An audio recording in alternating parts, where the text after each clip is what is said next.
जब हम किसी भी एग्जाम की प्रिपरेशन कर रहे होते हैं और एग्जाम जैसे जैसे नज़दीक आता है, हमारे मन में तरह तरह के सवाल उठते हैं कि क्या हमारी तैयारी सही दिशा में आगे बढ़ रही है कि नहीं, क्या हम जो करना चाहिए वही कर रहे हैं या नहीं, क्या हम प्रैक्टिस सही तरीके से कर रहे हैं या नहीं, क्या हम प्रीवियस ईयर क्वेश्चन सही तरीके से सॉल्व कर पा रहे हैं या नहीं, या फिर हमारे मन में ये भी सवाल होता है कि कितना टारगेट बना करके चले जिससे अपने इन एग्जाम्स में जिसको हम टारगेट कर रहे हैं उसमें बहुत ही बेहतरीन कर पाएँ। जी हाँ, हम बात कर रहे हैं आपके टीजीटी पीजीटी 2022 की जो वैकेंसी का एग्ज़ाम होने वाला है उस पर। जी हाँ, चूंकि आपका एग्ज़ाम बिल्कुल आपके पास है। अगर आप देखें तो आज है 3 मई और आपका एग्ज़ाम है 9 और 10 मई को, जिसके लिए आपके पास बहुत कम समय बचा हुआ है, लेकिन आपके पास टीजीटी के लिए बहुत पर्याप्त 1 महीने का समय है। तो इन दिनों आपको किन सावधानियों को बरतना है, किन गलतियों से बचना है, कैसे आपको तैयारी करना है, उन सारी चीज़ों पर बहुत सटीक और बहुत सहज तरीके से बात करूंगा अपने अनुभव के आधार पर। आप जानते हैं कि मैंने कई गवर्नमेंट सर्विसेज एग्जाम को क्वालिफाई किया है और ये अनुभव आपके लिए बहुत ज़्यादा कारगर हो सकता है। इस वीडियो में आगे बढ़े उससे पहले मित्र, मैं आपको बताना चाहूँगा कि प्ले स्टोर पर अपना ऐप भी आ चुका है, तो आप सभी के जनरल स्टडीज़ की प्रिपरेशन अब और आसान हो जाएगी। चाहे आप जीडीसी, चाहे जीआईसी लेक्चरर जैसे एग्ज़ाम की अगर आप प्रिपरेशन कर रहे हैं तो जनरल स्टडीज़ सेक्शन के लिए अब आपका रास्ता और आसान हो जाएगा। प्ले स्टोर से आप प्रमोद पाल जीआईसी टीचर जो है सर्च करके ऐप को इंस्टॉल करें। अपने जो ईएएस की जो जर्नी है उसको बहुत तेज़ी के साथ आगे बढ़ाएं। आइए वीडियो में आगे बढ़ते हैं। सबसे पहली चीज़ फोकस करना है कि आपको अपने इस एग्ज़ाम में क्या करना है और क्या नहीं करना है। अभी आपके पास जो समय है उसका कैसे यूटिलाइज करना है। अगर हम यहाँ पर देखिए तो इस समय आपके मन में तरह तरह के सवाल भी आते होंगे, नेगेटिव थॉट्स भी आते हैं। ये स्वाभाविक सी बात है, कोई नई नहीं है, आप ही के साथ नहीं है, बहुत सारे लोग हम लोगों के साथ में होता था। लेकिन उस पर जो ओवरकम पा जाएगा वो जो है असली विजेता होकर के निकलता है। ठीक है, इस दौरान दुनिया कुछ भी कहे, बस आपको अपने ऊपर भरोसा होना चाहिए।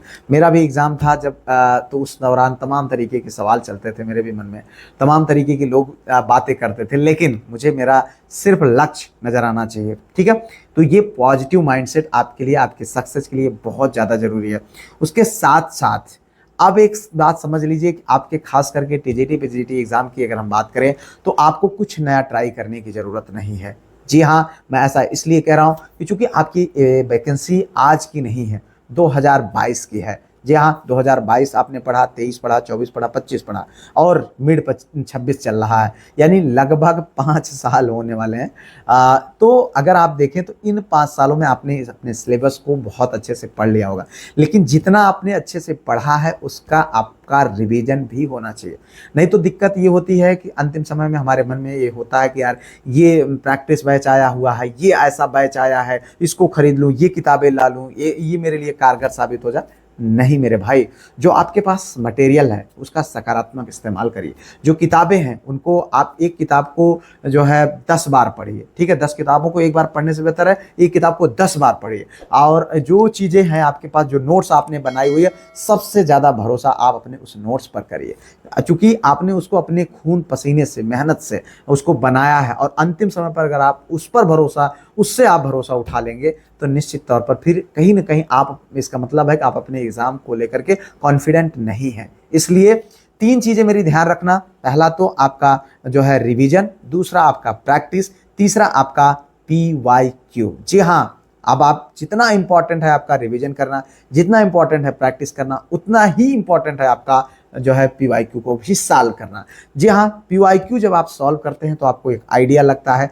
कोई भी एग्जाम हो, चाहे 2004 से लेकर के 2021 तक के टीजीटी पीजीटी एग्जाम को आप उठा करके देखेंगे, बहुत सारे ऐसे क्वेश्चंस हैं जो रिपीट होते हैं। हालांकि समय के साथ चीज़ें बदलती जाती हैं, बहुत सारी चीज़ें बदली हैं और बदलेंगे भी, कोई ज़रूरी नहीं। अगर वही आपके क्वेश्चंस आपके एग्जाम में देखने को मिल जाए तो ये तो बहुत सहज हो जाएगा सबके लिए क्वालिफाई करना, और वो भी इधर अभी तो एक ही एग्जाम है टीजीटी में। ठीक है, तो इसलिए आपको इस बात को समझना पड़ेगा कि आपके टॉपिक से संबंधित जो भी आपके इस बोर्ड के द्वारा एग्जाम कराए गए हैं उसके अतिरिक्त जो अन्य जगहों पर, जैसे ये यूथ है, और घटना चक्र की किताबें हैं। इन किताबों में देखो एक कलेक्शन बनाया, अब मैं सिर्फ इन्हीं का नाम इसलिए ले रहा हूँ क्योंकि मैंने इसको पढ़ा है। बाकी और भी मार्केट में किताबें हैं जिन्होंने कलेक्शन बना करके दे दिया है कि यार इस क्वेश्चन मतलब इस टॉपिक से संबंधित ये क्वेश्चन इतने एग्जाम में आए। ये चीज़ें आपके लिए बहुत कारगर हो सकती हैं अंतिम मोमेंट पर। इसके साथ साथ आपने जो शॉर्ट नोट्स बनाया है उसको रिवीजन करिए, प्रैक्टिस करिए।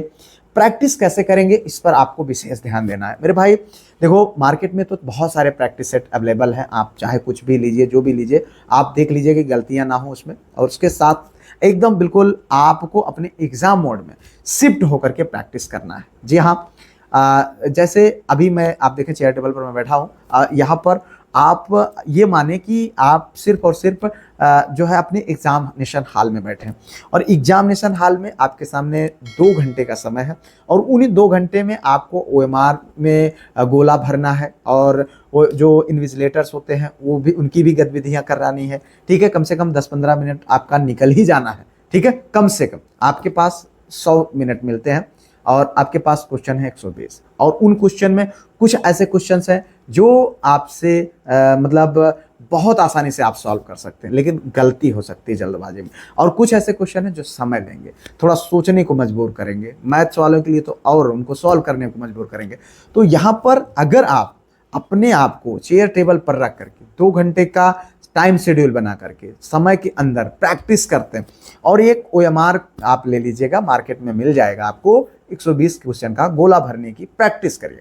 आप उसी तरीके से प्रैक्टिस करिए जैसे आप एग्जाम में करते हैं, उसी तरीके से गोला भरिए। और बिल्कुल उसके बाद जब आपका एग्जाम खत्म हो जाए, यानी आपका जब प्रैक्टिस खत्म हो जाए, उसके बाद उसका एवेल्यूएशन आप करिए। जी हाँ, एवेल्यूएशन करेंगे, आपको पता चलेगा कि आपने क्या क्या गलतियां करी।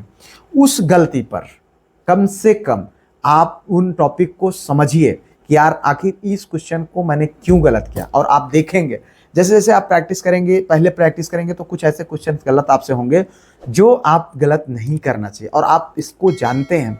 बहुत सारे ऐसे विद्वान लोगों को आप जानते होंगे जो आपके आसपास में रहते हैं, आपके रिलेटिव हो सकते हैं, बट वो किसी इसी तरीके की गलती की वजह से अब कोई भी एग्जाम क्वालिफाई नहीं कर पाए। तो आपको भी यही गलती दोहराना नहीं है, आपको बचना है, क्योंकि एग्जामिनेशन हॉल में आप कितने विद्वान हैं ये मायने नहीं रखता है।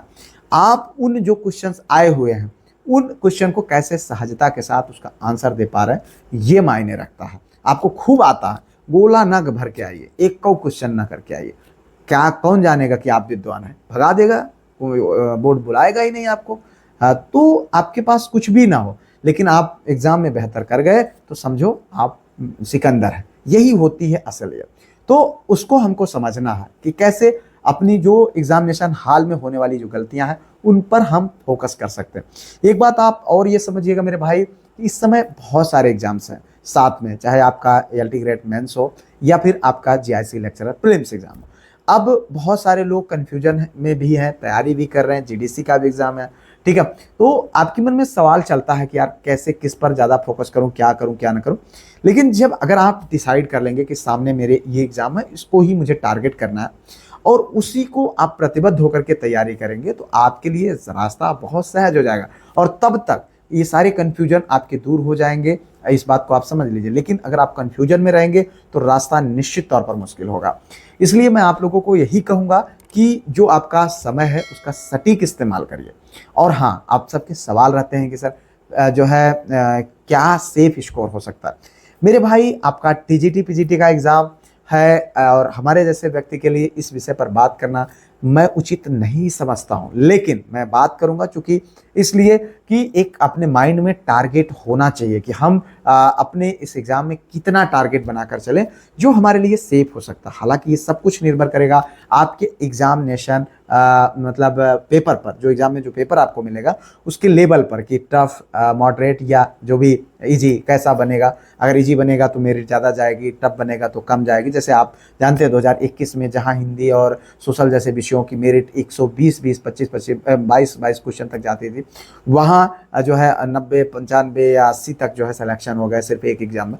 तो इस बात को आपको समझना पड़ेगा। लेकिन फिर भी ये चूंकि वैकेंसी पुरानी है, सीटें कम है, इस बात को हम अगर ध्यान पर रख करके बात करें तो टीजीटी में कम से कम अपना टारगेट, कोई भी आपका सब्जेक्ट हो मेरे भाई, कम से कम 100 क्वेश्चन का टारगेट जरूर रखिएगा। जी हाँ, और अगर नहीं पूरा हो रहा तो और मेहनत करिए, जितना हो सके उतना मेहनत करिए। लेकिन देखो, अगर इससे कम है तो घबराना भी नहीं है कि यार मेरे तो नहीं हो रहा है, कोई जरूरी नहीं। मेरे भी ऐसे ही चीज़ें थे कि एग्जामिनेशन हॉल से पहले जब मैं प्रैक्टिस करता था तो उतने क्वेश्चन मेरे अपेक्षाकृत सही नहीं हो रहे थे, लेकिन मतलब एग्जाम में मैंने और बेहतर किया था। तो यहाँ पर एक आपके लिए मोटिवेशन हो सकता है कि अगर आप सकारात्मक तरीके से चीज़ों को लेकर आगे बढ़ेंगे तो अगर आपके अभी भी 100 क्वेश्चन आपके सही नहीं हो रहे हैं या 105 क्वेश्चन आपके सही नहीं हो रहे हैं, तो भी आपके पास अवसर है कि दिन ब दिन आप उनको सुधार सकते हैं। जो गलतियां हो उन पर काम करके उनको आप और मेंटेन कर सकते हैं। और अगर आप प्रवक्ता की तैयारी कर रहे हैं, आपका एग्जाम नज़दीक है, तो आपका जानते हैं विषयों में बहुत कम सीटें हैं, तो कम से कम आपका किसी भी विषय से अगर आप तैयारी कर रहे हैं तो 105 से कम का टारगेट मत रखिएगा, चाहे कोई भी विषय हो। ठीक है, क्योंकि लोग ज़्यादा है और कोई भी ढीला नहीं है, ये बात आप समझ लीजिए। थोड़ा सा है, लेकिन ये एक एग्ज़ाम पर नौकरी है। दूसरी चीज़, यहाँ पर जो प्रवक्ता की तैयारी कर रहे हैं, बिना बीएड वाले प्रवक्ता बनने वाले हैं, और ये उसके बाद अब दोबारा बिना बीएड वाले प्रवक्ता नहीं बन पाएंगे, तो उनके लिए करो और मरो जैसी स्थिति है। तो उनको 100% देना है। टीजीटी ऐसा एग्ज़ाम है जहाँ पर एक एग्ज़ाम से आपको नौकरी मिलेगी और दोबारा ऐसा नहीं होगा, तो उनके लिए भी ऐसी स्थिति है। दूसरी चीज़, एज बाउंडेशन को लेकर के कुछ साथी ऐसे हैं जिनकी एज ज़्यादा हो रही है और इस एग्ज़ाम या एग्ज़ाम उनका अंतिम होगा, तो उनके लिए भी करो या मरो जैसी स्थिति है। तो इन सारी चीज़ों को ध्यान में रख करके आपको अपने एग्ज़ाम पर फोकस रहना है। और हाँ, सिलेक्शन आपका ही होगा, ये भरोसा आपको अपने आप पर होना चाहिए। और जब अपने आप पर आप भरोसा होगा तभी आप सिलेक्शन के लिए बहुत सशक्त तरीके से मेहनत कर पाएंगे।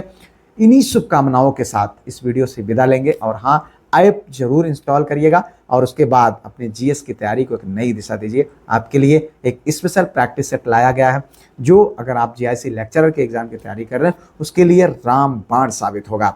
और हाँ, अभी तक आपने वीडियो को लाइक, चैनल को सब्सक्राइब, हाइप, शेयर नहीं किया है तो ये बहुत गलत बात है, जरूर करिए। मिलते हैं किसी और वीडियो में किसी और टॉपिक पर, तब तक के लिए जय Hind, Vande Mataram, best of luck.